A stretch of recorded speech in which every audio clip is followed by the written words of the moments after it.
नमस्कार छात्रों, जेके art channel पर एक बार फिर से आप सभी का स्वागत है। तो छात्रों, जैसा कि आप सभी के पास नोटिफिकेशन भी गया होगा कि हर्ट चैप्टर को मैंने कंप्लीट कर दिया है और साइंस वाले सेगमेंट में अगर बायोलॉजी वाले सेक्शन को देखा जाए तो मैंने अभी तक 3-4 लेसन पढ़ा भी दिया है। और इधर हम बात करें तो भारतीय स्वतंत्रता संग्राम को लेकर जो भी घटनाएं घटित हुई हैं वो एक एक घटनाओं के बारे में मैं लगातार आपके सामने वीडियो बनाते जा रहा हूं। और अभी तक अगर देखा जाए तो मैंने भारतीय स्वतंत्रता संग्राम में 1885 ईस्वी की घटना से लेकर 1928 ईस्वी तक की घटना को लेकर अभी तक मैंने 10 वीडियो अपलोड कर दिया है।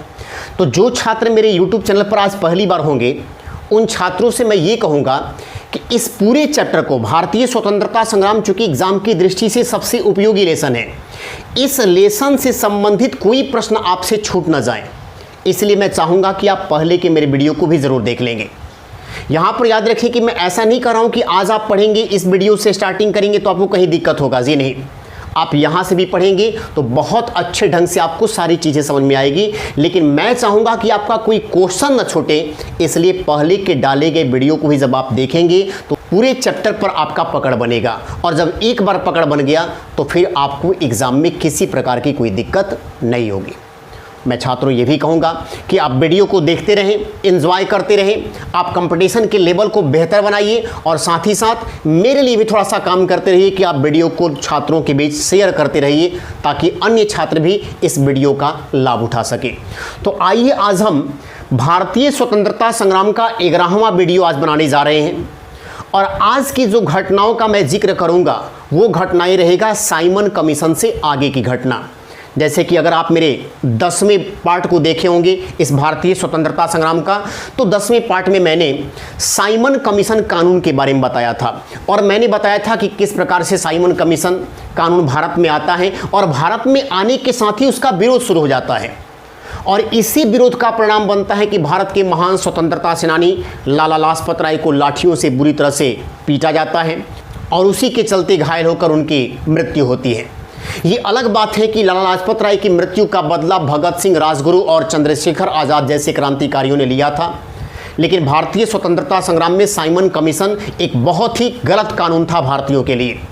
अब इस साइमन कमीशन के बाद भारतीयों का क्या प्लानिंग है उसके बारे में जानेंगे। लेकिन उससे पहले थोड़ा सा 1928 में ही एक और घटना का जिक्र हम करना जरूर चाहेंगे, जिस घटना को हम कहते हैं बारदोली आंदोलन।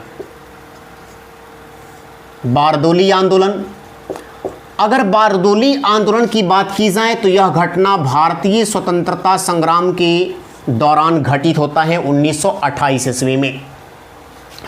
और ये घटना पूरी तरह से किसान आंदोलन था। किसानों के द्वारा अंग्रेज़ों के खिलाफ किया गया आंदोलन। तो किसानों ने अंग्रेज़ों के खिलाफ आंदोलन क्यों कर दिया? 1928 ईस्वी में गुजरात के सूरत जिले के बारदोली वाले स्थान में कम से कम 10-12 गांवों को ले लिया जाए तो वहां पर भीषण अकाल पड़ा था। और इस कदर से अकाल पड़ा था कि संपूर्ण फसलें किसानों की नष्ट हो गई थी। किसानों की स्थिति ये भी नहीं थी कि वो अपना भी पालन पोषण कर सके। और अंग्रेज़ों ने भारतीय किसानों के ऊपर उस समय जो सामान्य लगान की दर थी उस सामान्य लगान की दर को ही बढ़ा दिया और लगान की दर बढ़ाकर इन्होंने 22% से भी ऊपर कर दिया। तो देखिए कितनी गलत बात। एक तो किसानों की फसलें नष्ट हो चुकी हैं, किसानों के खाने के लाले खुद के पड़ गए हैं। अंग्रेज़ों को जो लगान देना था उन किसानों को, उस लगान को देने में उस समय असमर्थ थे। और अंग्रेज़ों ने कहा कि हमें इसका कोई मतलब नहीं है, आप हमारी ज़मीन को जोत रहे हैं, फसलें नष्ट हुई या फसलें हुई इससे हमें कोई वास्ता नहीं है, हमें तो लगान चाहिए। किसानों का कहना था कि इस बार मानवता के नाते थोड़ी सी हमारी परेशानियों को समझिए, इस बार तो लगान माफ़ कर दीजिए, या अगर लगान माफ़ नहीं कर सकते तो कम से कम थोड़ा सा लगान कम कर दीजिए। लेकिन अंग्रेज़ों ने देखिए यहाँ पर क्या किया। यहाँ की प्रांतीय हुकूमत ने लगान की दर को कम करने की बात कौन करे, 22% बढ़ा दिया। परिणाम ये निकला कि यहाँ के किसान अंग्रेज़ों के खिलाफ आंदोलन करने के लिए मजबूर हो गए। और इस आंदोलन का नेतृत्व जिन्होंने संभाला था, जिनके नेतृत्व में यह आंदोलन आगे बढ़ रहा था, वह थे भारत के एक बहुत बड़े स्वतंत्रता सेनानी सरदार वल्लभ भाई पटेल। सरदार वल्लभ भाई पटेल जी ने साफ शब्दों में कह दिया कि जब तक लगान माफ़ नहीं किया जाएगा या लगान में कमी नहीं की जाएगी, किसान किसी भी प्रकार का टैक्स इस बार आपको नहीं देंगे। अंग्रेज़ों और इधर आंदोलन करने वालों के बीच लगातार स्थिति बिगड़ती जा रही थी। अंत में यह तय किया गया अंग्रेज़ों के द्वारा कि अगर यहाँ पर कुछ गड़बड़ दिख रहा है तो इसकी जांच कराई जाएगी। और जांच कराने के लिए जिस न्यायिक अधिकारी को चुना गया, वह न्यायिक अधिकारी थे ब्रूमफील्ड। मुझे लगता है कि यदि आप मेरे वीडियो को कंटिन्यू देख रहे होंगे तो इस शख्स के बारे में मैंने बताया था।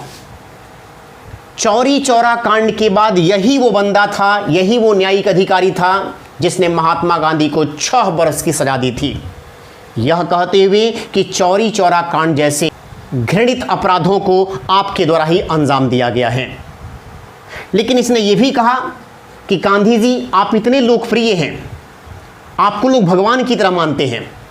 मैं चाहूँगा कि यदि ब्रिटिश हुकूमत आपके अपराधों को कम करके सज़ा को कम कर देती है तो यह मुझसे ज़्यादा खुशी किसी और को नहीं होगी। तो ब्रूमफील्ड वो अधिकारी है, वो न्यायिक अधिकारी है जिसने महात्मा गांधी को 6 वर्ष की कारावास दी थी चौरी चौरा कांड के बाद।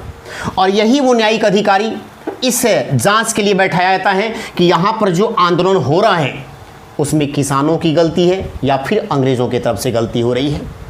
और यही नहीं बल्कि इस जांच में एक राजस्व अधिकारी को भी नियुक्त किया जाता है, और जिस राजस्व अधिकारी को नियुक्त किया जाता है उनका नाम है मैक्सवेल। और इन दोनों ने जांच के बाद जो निष्कर्ष निकाला उसमें यही कहा गया कि वास्तव में किसानों की इस बार समस्याएं हैं। उनकी समस्याओं को देखते हुए इस बार लगान 22% जो बढ़ाया गया है वह बिल्कुल अनुचित है, यह लगान नहीं बढ़ना चाहिए। और इन दोनों ने यह लगान घटाकर 6% से भी कम कर दिया। सिर्फ यही जजमेंट नहीं दिया गया बल्कि यह भी कहा गया कि अगर कोई किसान लगान देने में सक्षम नहीं है तो उसके लगान को इस बार माफ़ भी कर दिया जाएगा, और अगर सक्षम है तो उन किसानों से 6% या उससे थोड़ा कम लगान लिया जाएगा। तो इस प्रकार से हम कहेंगे कि जो 22% जो बढ़ाया गया था उससे घटकर लगान की दर कितना हो गया, 6%।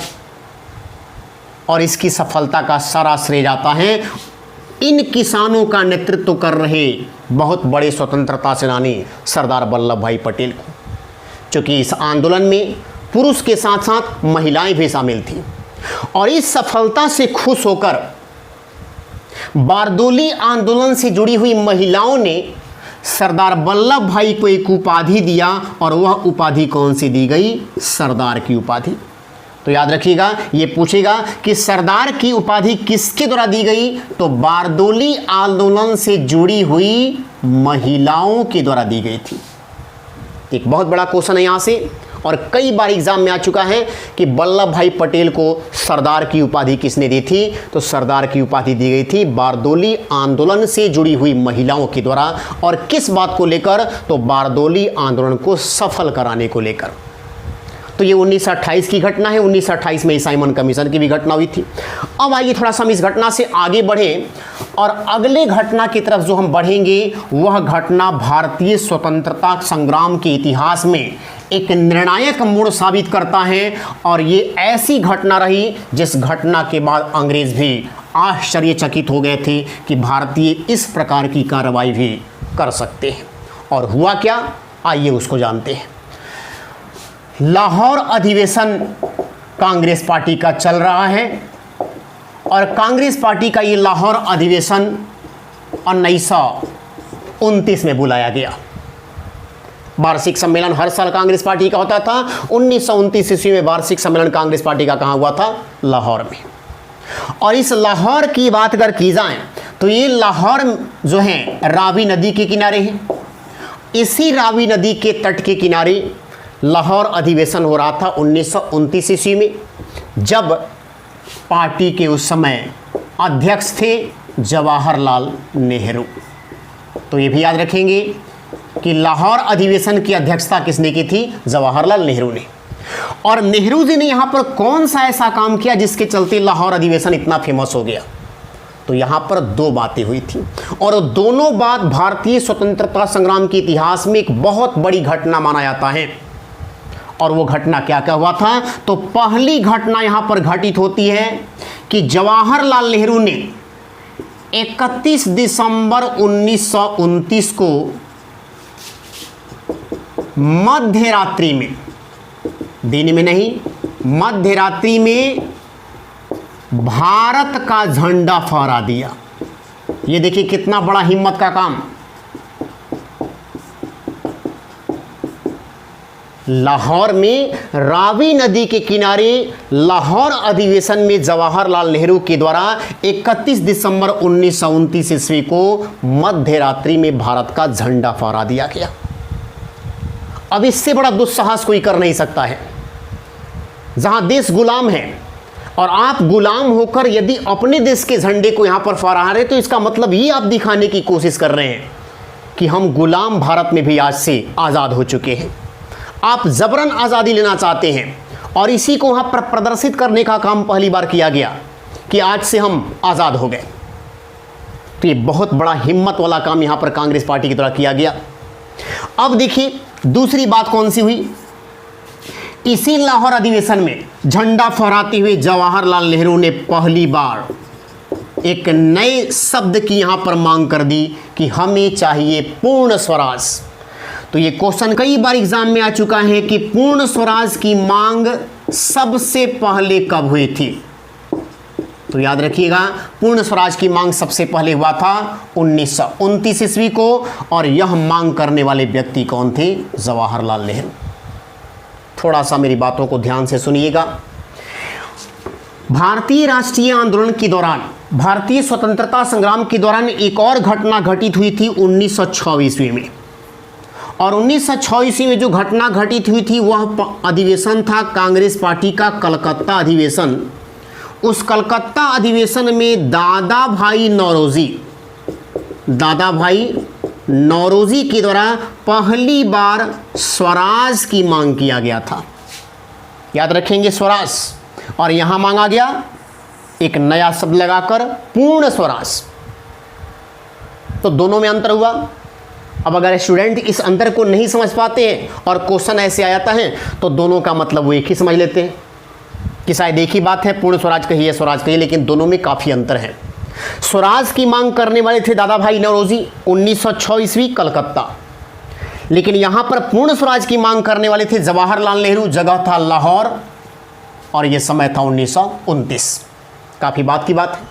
अब दोनों में डिफरेंस क्या है? यहां स्वराज की मांग और यहां पर पूर्ण स्वराज की मांग।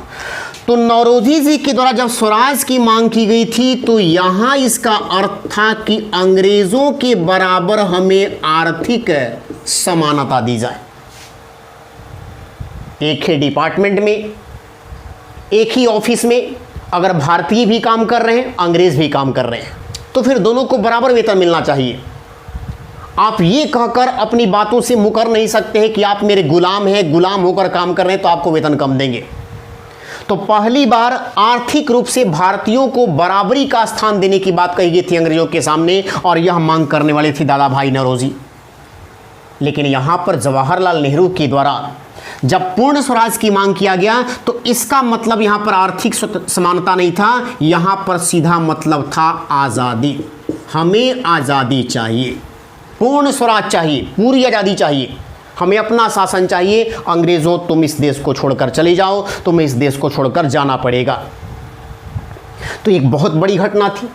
और न सिर्फ यहाँ पर 31 दिसंबर 1929 ईस्वी को पहली बार झंडा फहराया गया, बल्कि ये भी कहा गया कि आने वाले 26 जनवरी 1930 ईस्वी को, चूँकि आप यहाँ से देख सकते हैं 31 दिसंबर 1929 साल का अंतिम दिन था, तो 1929 के बाद से 1930 आएगा और तय किया गया कौन सा दिन, 26 जनवरी, कि आने वाले 26 जनवरी 1930 को हम लोग संपूर्ण भारत में प्रथम स्वतंत्रता दिवस मनाएंगे। अब देखिए यहां पर एक और चैलेंज अंग्रेजों के सामने। आज तो हम लोग रात में झंडा फहराए हैं, लेकिन 26 जनवरी 1930 को अंग्रेजों संपूर्ण भारत में दिन में झंडा फहराकर आज़ादी का जश्न मनाएंगे। कांग्रेस पार्टी ने यहां पर बहुत बड़ा हिम्मत का काम किया और न सिर्फ कहा गया बल्कि 26 जनवरी 1930 को संपूर्ण भारत में स्वतंत्रता दिवस मनाया भी गया। और न मनाया गया बल्कि ये भी अब कहा गया कि इस बार तो हम लोग पहली बार मनाए हैं, अब हर साल 26 जनवरी को हम लोग स्वतंत्रता दिवस मनाएंगे। ये तय कर दिया गया कि हर साल 26 जनवरी को स्वतंत्रता दिवस मनाया जाएगा। लेकिन आप सभी को पता है कि अंग्रेज़ों के द्वारा हमारे देश को पूर्ण रूप से आज़ादी कब दिया गया, 15 अगस्त 1947 को। तो ये हमारा रियल तिथि है जिस दिन हम पूरी तरह से आज़ाद हो गए थे। तो जब पूरी तरह से आज़ाद हो गए तो ये दिवस मनने लगा स्वतंत्रता दिवस, क्योंकि ये वास्तविक हमारी आज़ादी का दिन। लेकिन ये हमारी वास्तविक आज़ादी का दिन नहीं था, ये तो हम अंग्रेज़ों के उस समय गुलाम थे, लेकिन गुलाम रहकर भी आज़ादी मना रहे थे। तो यहाँ पर जब ये नया डेट मिल गया, रियल डेट, तो स्वतंत्रता दिवस वहाँ से हटाया गया, यहाँ ला दिया गया। तो सवाल उठता है कि क्या इस 26 जनवरी का ऐतिहासिक दिन हमेशा के लिए बेकार हो गया, या इसको इतिहास के झरोखों में जिंदा रखा जाए। इसीलिए हमारे देश के संविधान बनाने वाले लोगों ने यह तय किया कि संविधान भले ही 26 नवंबर 1949 ईस्वी को बनकर तैयार हो गया है, लेकिन अपने इस संविधान को 26 जनवरी 1949 को लागू नहीं करेंगे। हम अपने संविधान को लागू करेंगे 26 जनवरी 1950 को। तो 1950 तो ये खैर अलग साल हो गया, वो तो साल तो चेंज होते ही रहता है, लेकिन दिन देखिए फिर वही आ गया 26 जनवरी, जो यहाँ पर आपको दिख रहा है 26 जनवरी। तो 26 जनवरी का ही वो दिन चुना गया कि हम लोग उस दिन को ही बेकार होने नहीं देंगे, और जिस दिन हम लोग स्वतंत्रता दिवस मनाते थे उस दिन अब हम लोग क्या मनाएंगे, गणतंत्र दिवस। उसी दिन संविधान लागू करके उसको गणतंत्र दिवस में परिवर्तित कर दिया गया। तो ये भी क्वेश्चन आ चुका है कि संविधान 26 जनवरी को ही क्यों लागू हुआ था, क्योंकि ये हमारा इतिहास का एक ऐतिहासिक दिन है। इस दिन पहले हम लोग क्या मनाते थे, स्वतंत्रता दिवस। बहुत बड़ी घटना है लाहौर अधिवेशन से। तो कई सारे क्वेश्चन यहाँ से बनकर निकलेंगे। लाहौर अधिवेशन की अध्यक्षता किसने की, जवाहरलाल नेहरू ने। लाहौर अधिवेशन में पूर्ण स्वराज की मांग किसके द्वारा की गई, जवाहरलाल नेहरू के द्वारा। पूर्ण स्वराज की मांग सबसे पहले कांग्रेस पार्टी के किस अधिवेशन में किया गया, लाहौर अधिवेशन में। भारत में पहली बार भारतीयों द्वारा झंडा कब फहराया गया, 31 दिसंबर 1929 ईस्वी को। भारत में पहली बार स्वतंत्रता दिवस कब मनाया गया था, 26 जनवरी 1930 ईस्वी को। तो ये सारा क्वेश्चन लाहौर अधिवेशन से ही निकल कर आता है। और हम आपको बता दें कि इसी लाहौर अधिवेशन में जब भाग लेने के लिए महात्मा गांधी जा रहे थे तो जगह जगह गांधी जी को काला झंडा दिखाकर उनका विरोध किया गया था। और उसका कहना था कि महात्मा गांधी भगत सिंह जैसे क्रांतिकारियों के फांसी को टाल नहीं पाए थे, अगर चाहते तो उनके फांसी को रुकवा सकते थे, ऐसा मानना था उस समय के लोगों का। और इसीलिए उनको झंडा दिखाया गया काला। लेकिन मुझे लगता है कि ये सही बातें नहीं थी। गांधी जी ने फांसी टलवाने के लिए काफ़ी प्रयास भी किया था, लेकिन किसी की बातों को अंग्रेज सुनने को तैयार नहीं हुए और अंतोगत्वा इनको फांसी दी गई थी। तो अब आइए थोड़ा देखते हैं कि इस घटना के बाद, लाहौर अधिवेशन के बाद से कौन सी घटना निकल कर आती है। यहाँ पर भारतीयों का जो बहुत बड़ा हम कह सकते हैं कि हिम्मत था अंग्रेज़ों के खिलाफ, यह हिम्मत भारतीयों का और अधिक बढ़ाने का प्रयास करते हैं अब कौन, महात्मा गांधी। और महात्मा गांधी के द्वारा भारतीय स्वतंत्रता संग्राम में एक ऐसे आंदोलन की शुरुआत कर दी जाती है जिसके बाद अंग्रेज़ों को लग गया कि अब भारत में भारतीयों की सत्ता का अगर उपयोग करना है तो फिर भारतीयों को भी उस सत्ता में स्थान देना पड़ेगा। और ये एक बहुत निर्णायक जो है आंदोलन साबित हुआ। मैं जिस आंदोलन की बात कर रहा हूं वह गांधी जी का आंदोलन है सविनय अवज्ञा आंदोलन। सविनय अवज्ञा आंदोलन। देखिए महात्मा गांधी कितने चतुर दिमाग के थे और कितना ज़्यादा उनका उस समय की राजनीति में पकड़ था। अंग्रेज वास्तव में अगर किसी भारतीय शख्स से उस समय डरते थे तो वह थे महात्मा गांधी, क्योंकि अंग्रेजों के पास वो कोई अस्त्र नहीं था जिसका प्रयोग करके वह भारतीयों को दबा नहीं सकते थे। लेकिन गांधी जी के पास एक ऐसा अस्त्र था जिस अस्त्र को दबा पाना अंग्रेजों के लिए काफ़ी मुश्किल हो रहा था, और वह अस्त्र था सत्य और अहिंसा। ये इनका एक ऐसा रास्ता रहा सत्य और अहिंसा का कि सत्य और अहिंसा के बल पर चलते इन्होंने अंग्रेज़ों को नाकों चने चबवाने के लिए मजबूर कर दिया था। देखिए कितने बड़े आदर्शवादी व्यक्ति थे महात्मा गांधी और कितने अधिक सत्य और अहिंसा को मानते थे। इतना सफल आंदोलन गांधी जी का चल रहा था, असहयोग आंदोलन, जिस समय लग गया था कि अंग्रेज कुछ ही दिनों के बाद से भारत को छोड़कर चले जाएंगे, लेकिन थोड़ा सा चौरी चौरा कांड जैसी घटनाएं हुई और गांधी जी ने असहयोग आंदोलन को स्थगित कर दिया, क्योंकि उन्होंने कहा था कि मेरे आंदोलन के चलते समय किसी प्रकार की कोई हिंसा नहीं होनी चाहिए। शायद क्रांतिकारियों को लगा कि गांधी जी केवल बोले हैं, करेंगे नहीं, बट गांधी जी ने असहयोग आंदोलन को खत्म करके पूरे भारत के लोगों के लिए एक चौंकाने वाला काम किया था। गांधी जी की इस अस्त्र का जवाब अंग्रेजों के पास इसलिए नहीं था क्योंकि गांधी जी के ऊपर कार्रवाई करने में भी अंग्रेज डरते थे। हम आपके खिलाफ कुछ कर ही नहीं रहे गलत, तो आप मुझे किस प्रकार से दंड दे पाएंगे? यदि आप एक गाल पे एक साइड में एक थप्पड़ मारते हैं तो हम आपको दूसरा गाल बढ़ाते हैं कि इस पर ही मार लीजिए। लेकिन अंग्रेजों चले जाओ और देखिए कितना ये बड़ा आंदोलन। इनके आंदोलन तक में आदर्शवादी बातें छिपी होती थी। और यहाँ देखिए सविनय, प्लीज अवज्ञा आंदोलन, बात नहीं मानेंगे आंदोलन, प्लीज बात नहीं मानेंगे। अब मुझे बताइए, अगर आप अंग्रेजों के सामने डायरेक्ट कहते हैं कि हम बात नहीं मानेंगे तो अंग्रेजों को कार्रवाई करने में देर नहीं लगेगा, क्योंकि अंग्रेजों के पास ताकत है। लेकिन यहां पर देखिए क्या करें, प्लीज बात नहीं मानेंगे। अब प्लीज भी कह रहे हैं और कह रहे हैं बात भी नहीं मानेंगे। क्या करेंगे अंग्रेज? परेशान हो गए थे गांधी जी की नीतियों से। और सविनय अवज्ञा आंदोलन को गांधी जी के करने का देखिए उद्देश्य क्या रहा। तो सबसे पहले तो यही प्रश्न आएगा कि सविनय अवज्ञा आंदोलन को करने वाले नेता कौन थे?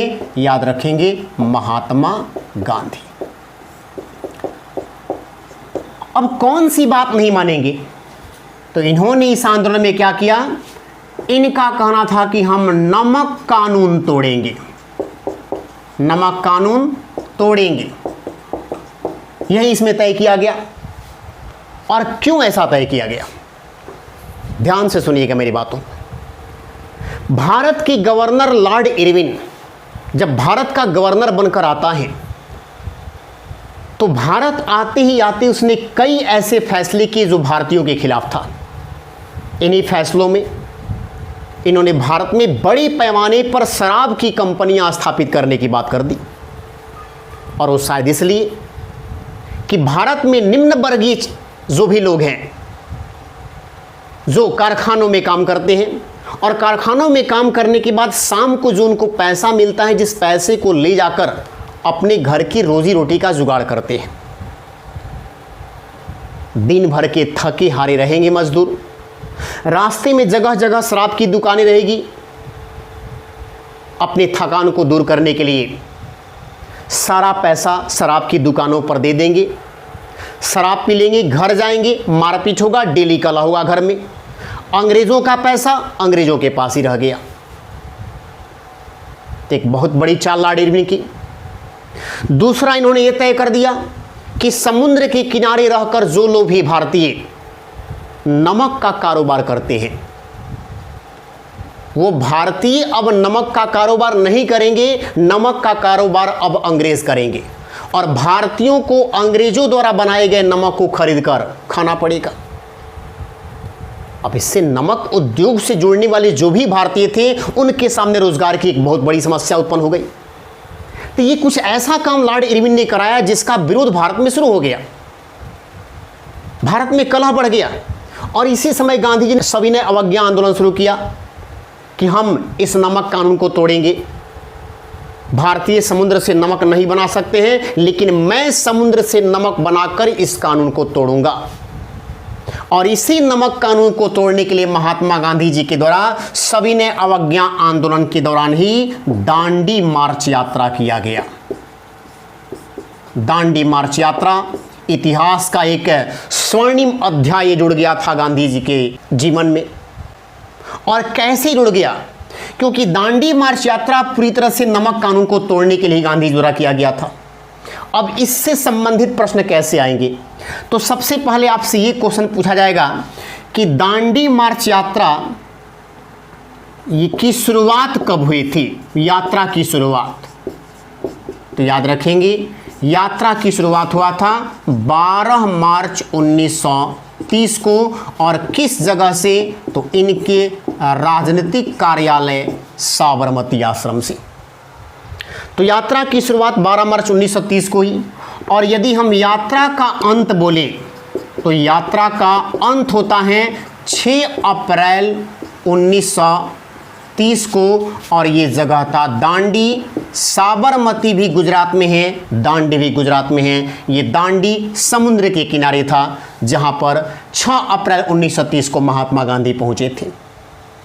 अब देखिए यात्रा जो इन्होंने किया था उस यात्रा को उन्होंने किस तरह से तय किया। तो क्या कारण रहा पहले यात्रा? उनको लगा कि मैं नमक कानून तोड़ूंगा और अंग्रेजों को दिखाना चाहता हूं कि भारतीयों के पास कितनी ताकत है। तो गांधी जी इस यात्रा को करने के लिए मार्ग जो चुनते हैं, जो साधन चुनते हैं, वह मार्ग इनका कौन सा रहा? पैदल। इन्होंने पैदल तय किया और पैदल पैदल इन्होंने 385 किलोमीटर की दूरी तय कर दी।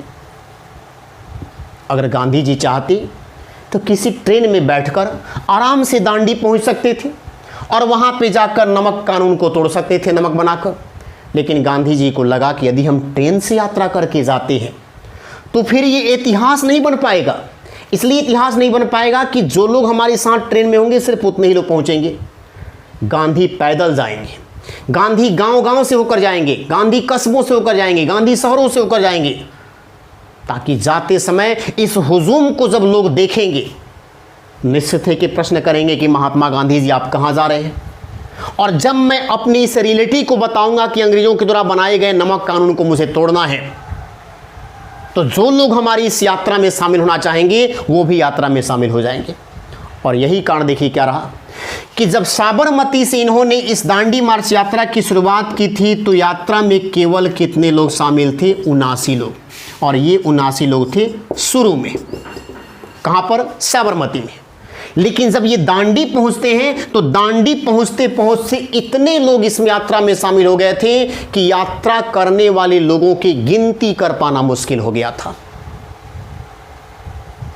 और इस यात्रा को कंप्लीट करने के बाद जब 6 अप्रैल 1930 को महात्मा गांधी दांडी पहुंचते हैं तो वहां जाकर इन्होंने समुद्र के जल से नमक बनाकर अंग्रेजों के द्वारा बनाए गए नमक कानून को तोड़ दिया था।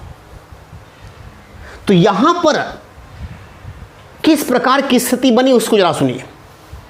गांधी जी ने इस दांडी मार्च यात्रा को करके यह अंग्रेजों को दिखाया कि भारतीयों के पास कितनी ताकत है। और कहीं ना कहीं महात्मा गांधी जी भी यह दिखाने का प्रयास किए कि राष्ट्र आज महात्मा गांधी को कितना बड़ा व्यक्ति मानता है कि महात्मा गांधी जिस यात्रा पर निकल सकते हैं उस यात्रा पर हजारों और लाखों लोगों की भीड़ जमा हो सकती है। तो एक तरह से इन्होंने भारत के अंदर अपनी ताकत को दिखाने का प्रयास किया अंग्रेजों को। और अंग्रेजों को भी डर लग गया कि वास्तव में गांधी गजब का आदमी है। इसने दांडी मार्च यात्रा करके जो हिम्मत का काम किया है और जिस तरह से लोगों का कारवां इसके साथ गया, उससे मालूम चलता है कि गांधी की कद्र पूरे भारत में कितना अधिक है। यह बंदा अगर अंग्रेजों के फेवर में मिल जाए तो फिर तो भारतीय स्वतंत्रता संग्राम की कहानी ही खत्म हो जाएगा। भारतीय स्वतंत्रता संग्राम में उसके बाद कोई ऐसा नेता ही नहीं है जो भारत को आजादी दिलवा सके। तो क्यों न इस गांधी को ही अपने पक्ष में मिला दिया जाए। और इस महात्मा गांधी को अंग्रेजों ने अपने पक्ष में मिलाने के लिए कौन सी एक नई चाल चली, इसको जानने के लिए आप मेरे वीडियो के साथ कंटिन्यू बने रहिए। अगले वीडियो में मैं आपको बताऊंगा कि महात्मा गांधी को अपने पक्ष में मिलाने के लिए अंग्रेजों के द्वारा कौन सा नया चाल चला गया था। तब तक आप मेरे वीडियो को देखते रहें, उसे लाइक करें, सब्सक्राइब करें और अधिक से अधिक दोस्तों के बीच शेयर करें। धन्यवाद।